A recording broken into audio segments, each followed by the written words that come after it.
My name is Jessica Wimmer. I'm 24 and I live in the Atlanta, Georgia area.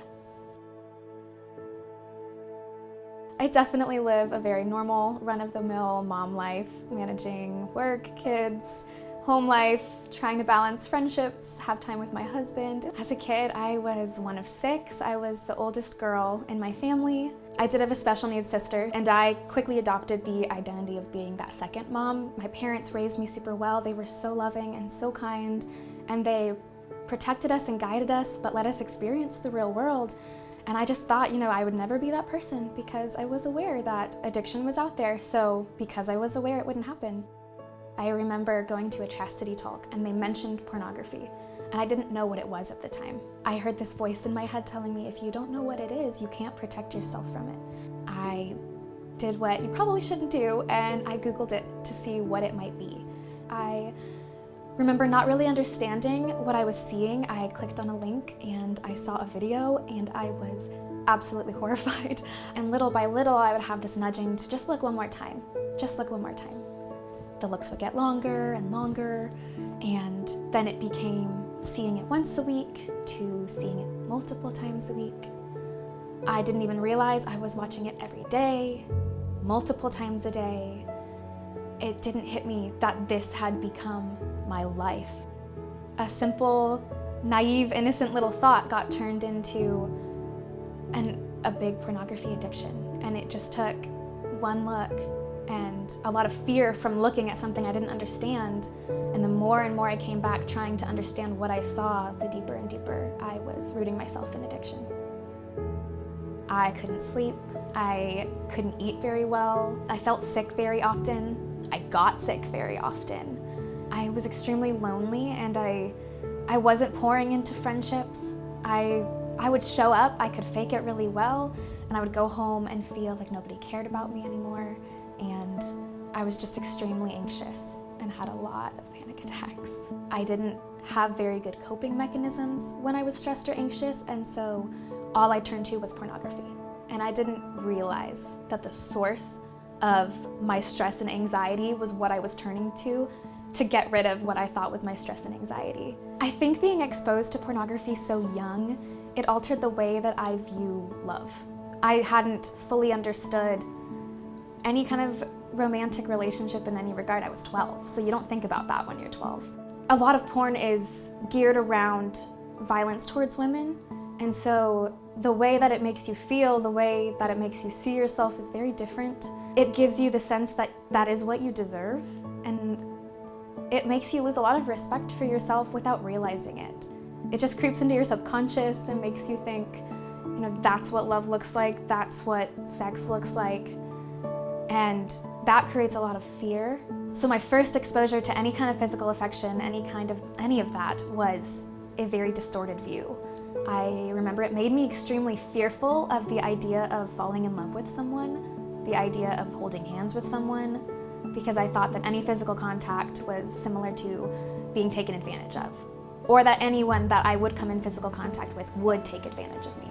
I think I hit my rock bottom when I fully became aware of how bad my addiction was and the fact that I had one. And I was very aware of how sad I was, how lonely I was. I felt like no one in the world understood me, especially being a woman dealing with this. Addiction is not sexist. Addiction does not discriminate. It will find anybody. And every time I had heard anyone talk about it, they would always say something along the lines of, "All right, boys, listen up." And I would immediately think, well, clearly I'm broken. Clearly I'm the only one. Clearly something is very wrong with me. I went to confession with my pastor, and he was so loving to me, and that was the first moment that I realized there is a chance I can get out of this.